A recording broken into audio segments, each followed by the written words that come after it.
Et donc, bonjour pour ce quatrième jour.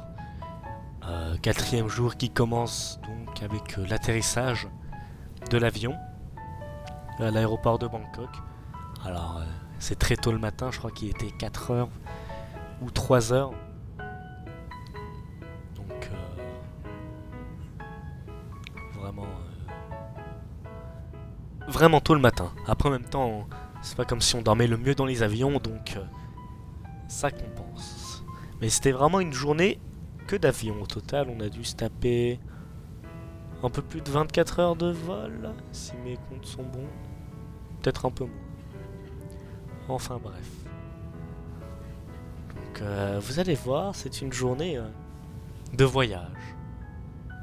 3 pays différents, la Thaïlande, la Chine slash Hong Kong, et puis enfin le Japon. Et oui, c'est enfin aujourd'hui que j'arrive au Japon. C'est là que vous allez voir mon excitation de revoir quelque chose de typiquement japonais dès l'aéroport. Mais malheureusement pour nous, les problèmes ne s'arrêtent pas. Car une fois qu'on a fini de faire tout ce qui est transfert de billets et qu'on a pris du coup cet itinéraire par la Thaïlande et Hong Kong, nous nous sommes rendus compte que nos bagages ne nous avaient pas suivis. Et tout de suite, une petite interview. On vient d'apprendre que nos valises sont restées en Finlande. Quelle est ta réaction à chaud? À chaud? Oui. Une réaction, un avis à partager? Rien ensuite. Un avis à partager peut-être? Alors, il y a mes vêtements donc. Et oui, c'est bien réel. On n'a plus nos vêtements. Seulement le bagage cabine avec nous. Ce qui est très embêtant lors d'un voyage, que nos bagages restent à 10 000 km. Donc bon, disons que là nous avions d'autres préoccupations que nos valises, car l'objectif est de ne pas rater la correspondance à Bangkok. Parce que si on la rate, ça fait encore plus de problèmes, mais je vous rassure, on ne l'a pas raté. Mais on a maintenant ce problème de bagages. Donc là maintenant vous pouvez voir notre magnifique eau et nos magnifiques croissants exportés en Thaïlande. Personnellement je n'y toucherai pas. Et donc à présent on embarque pour le 3e avion qui fait donc Bangkok jusqu'à Hong Kong à bord d'une compagnie exceptionnelle, Cathay Pacific. Je ne suis pas du tout sponsorisé, mais c'est une compagnie juste formidable. Vraiment, je les adore. Et donc là, oui, c'est le matin, le soleil a eu le temps de se lever. Et voilà donc la petite vidéo introductive de Cathay Pacific. En cantonais et en anglais, car c'est une compagnie hongkongaise. Je ne sais plus s'ils parlaient chinois, en tout cas les sous-titres c'est en traditionnel. C'est comme ça qu'ils écrivent le chinois à Hong Kong. Et vous voyez, il y a encore les petits points rouges. Infrarouge, ça devait être lié à une télécommande, je pense. Donc oui, un 3e vol qui n'est pas opéré par Finnair parce que, de ce que j'ai compris, quand il y a un problème, les différentes compagnies essayent d'aller voir les compagnies partenaires pour remplir les avions, pour qu'on puisse quand même arriver à destination. Donc, grâce à l'alliance qui relie Finnair et Cathay Pacific, eh bien, on a pu prendre cet avion à Bangkok pour aller jusqu'à Hong Kong. Un service de fou, avec un petit plateau repas qui a été servi, un petit déjeuner, mais oh là là, c'était tellement bon, je vous affiche une photo normalement. J'avoue, comme ça n'a pas l'air fou, mais vraiment, le petit poulet effiloché avec les légumes, le riz, je sais plus comment ça s'appelle, la petite brioche, les fruits, le yaourt à la fraise, ça faisait plaisir. Surtout avec toutes ces galères, franchement, ça faisait plaisir. J'avoue, comme ça n'a pas l'air fou, mais vraiment, le petit poulet effiloché avec les légumes, le riz, je sais plus comment ça s'appelle, la petite brioche, les fruits, le yaourt à la fraise, ça faisait plaisir. Surtout avec toutes ces galères, franchement, ça faisait plaisir.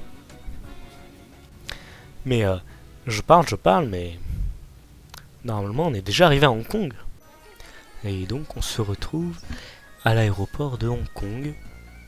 Très très grand, très très lumineux. Avec toutes ces boutiques de luxe, on se croirait à la place Vendôme. Mais non, c'est bien l'aéroport. Et du coup on avait 5 heures devant nous avant le dernier avion pour Osaka. 5 heures donc, où on en a profité pour manger. Alors on a commencé par cette excellente crêpe.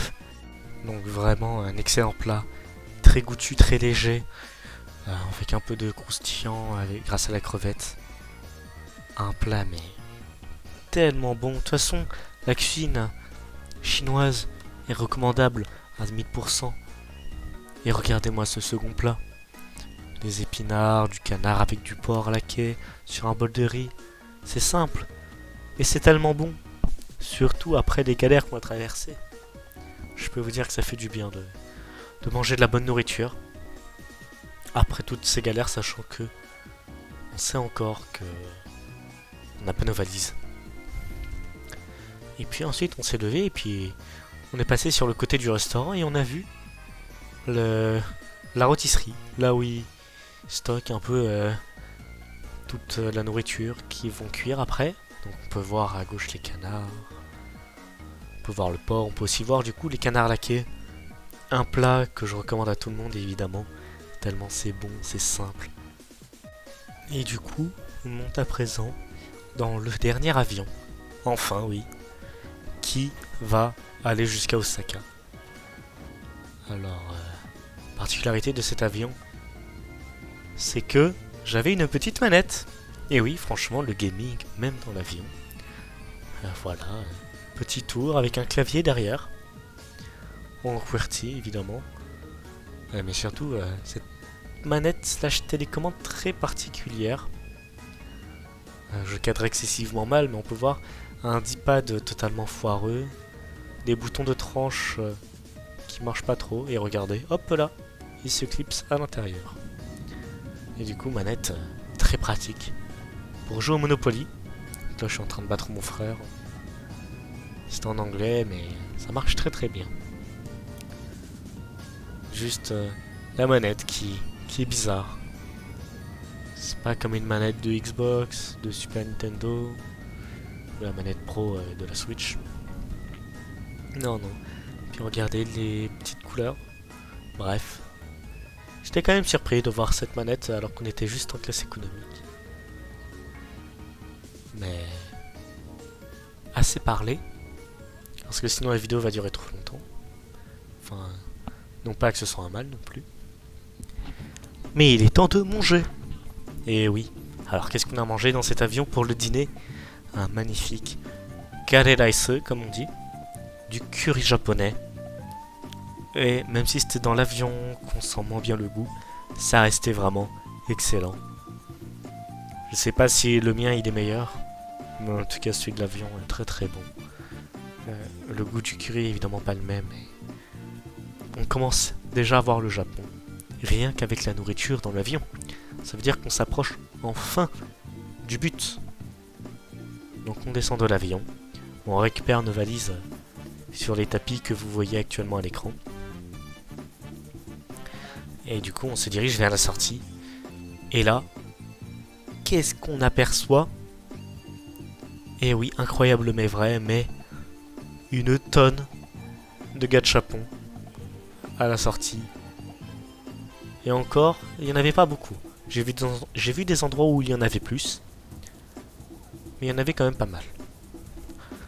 Et évidemment, on a continué en prenant le taxi pour aller à l'hôtel, parce que notre hôtel était à Kyoto et non pas à Osaka.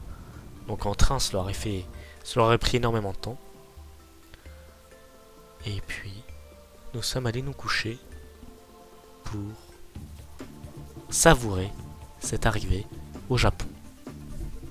Le soleil ne nous a pas accueillis au pays du soleil levant, mais on était quand même très heureux d'être enfin arrivés dans ce pays. Certes, sans nos bagages, certes, avec 36 heures de retard, mais arriver quand même. Et ça c'est beau. Quant à moi, eh bien je vous dis à demain, à 10 h, pour le jour 5 de ce vlog. Abonnez-vous, mettez un pouce bleu si vous avez aimé la vidéo, un pouce rouge si vous l'avez pas aimé. Salut.